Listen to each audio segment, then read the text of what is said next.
Metro area transit officials are hoping for some financial freedom from the feds, but, well, the way things look for commuters and their wallets, who knows? CBS 2's political reporter Marcia Kramer has the story.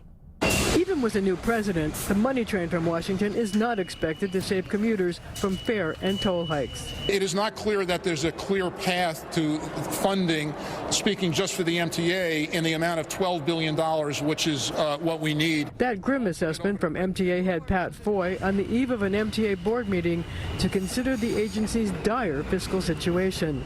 The MTA has said that without federal aid, it's looking at service cuts of up to 50% on buses and subways, 40% on Metro North and the Long Island Railroad, and 8,000 layoffs. Even with federal aid, it will cost more to ride the rails. Does that mean that you're still looking at fare hikes and toll hikes for the MTA? Our hand may be forced if the federal government doesn't come through with the funding. The MTA's regular 4% fare hike, which does not consider the COVID deficit, is set to go into effect early next year. But sources say the board is considering an even higher increase in tolls on bridges and tunnels.